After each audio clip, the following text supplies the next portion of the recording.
Un baptême par immersion, le rituel est inévitable pour tous les véhicules qui empruntent l'axe Bafang-Melon sur la nationale numéro 5.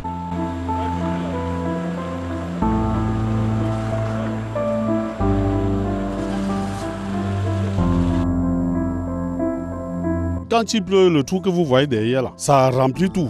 Quand les véhicules passent là, ça entre même à l'intérieur. L'état de dégradation de la route a fait naître à certains endroits, comme ici au lieu dit Pettingkam, une série de lacs artificiels en pleine chaussée.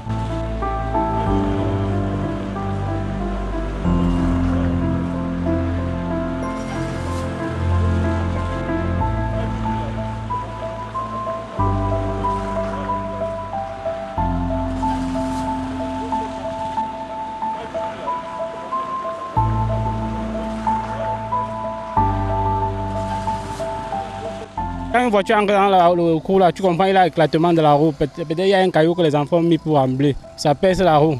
La route reste peut-être bloquée même pour 2 heures de temps. Quand ça reste bloqué pour 2 heures de temps, on doit faire comment? Ceux qui viennent, même les étrangers qui viennent vont souffrir. Quand la route est tellement enclavée comme ça, nous sommes mal à l'aise. Porter les gens, parfois nous entendons tous les gens tombent à terre. Habitués à vivre des accidents de la circulation provoqués par l'état piteux de la route, les riverains redoutent que le prochain soit une hécatombe.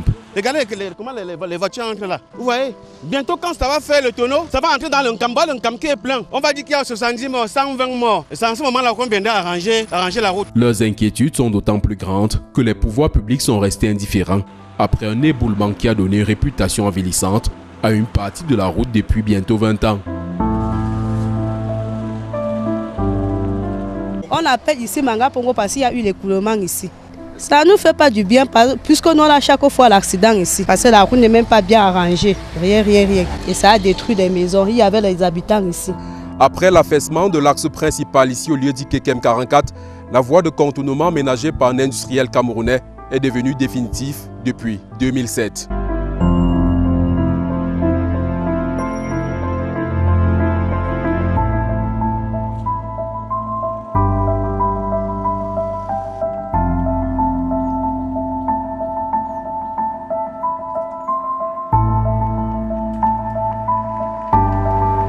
Si les véhicules circulent, c'est aussi grâce aux efforts des populations riveraines qui creusent des flancs de collines pour panser les plaies de la chaussée. Par moment, les gars viennent ici, ils creusent la colline là pour essayer de rembler, mais ça ne fait que s'enfoncer. La peur des usagers, c'est aussi à cause des ponts et bus qui menacent de s'effondrer. Au niveau de la buse là, la buse est à percer en bas. La route là va bien sûr se couper. Et il y a des gros porteurs qui participent avec 70 personnes à bord. Quand ils vont tomber dans l'eau, on va venir arranger en ce moment-là. Tous les gens, les grands gens de Yaoundé, parce que ici, c'est l'entrée de l'ouest. D'un moment à l'autre, le pont qui est là derrière, ça risque de nous lâcher. On a juste, je ne sais pas combien de temps ça va encore tenir. Le pont du Nkam, juste là derrière nous, reliant le littoral à l'ouest.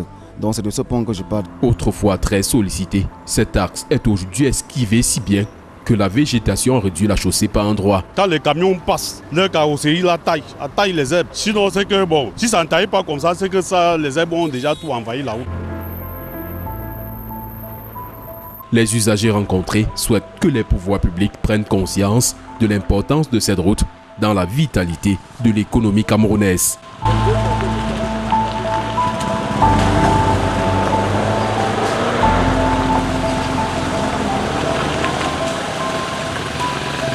Les initiatives des populations riveraines et autres privés ne suffisent pas pour soulager les peines des usagers de l'axe Bafang-Melon depuis le pont sur le Nkam, sur la nationale numéro 5. Nous sommes Dani Warren Z2 et Vivien Tonfak pour Equinox Télévision.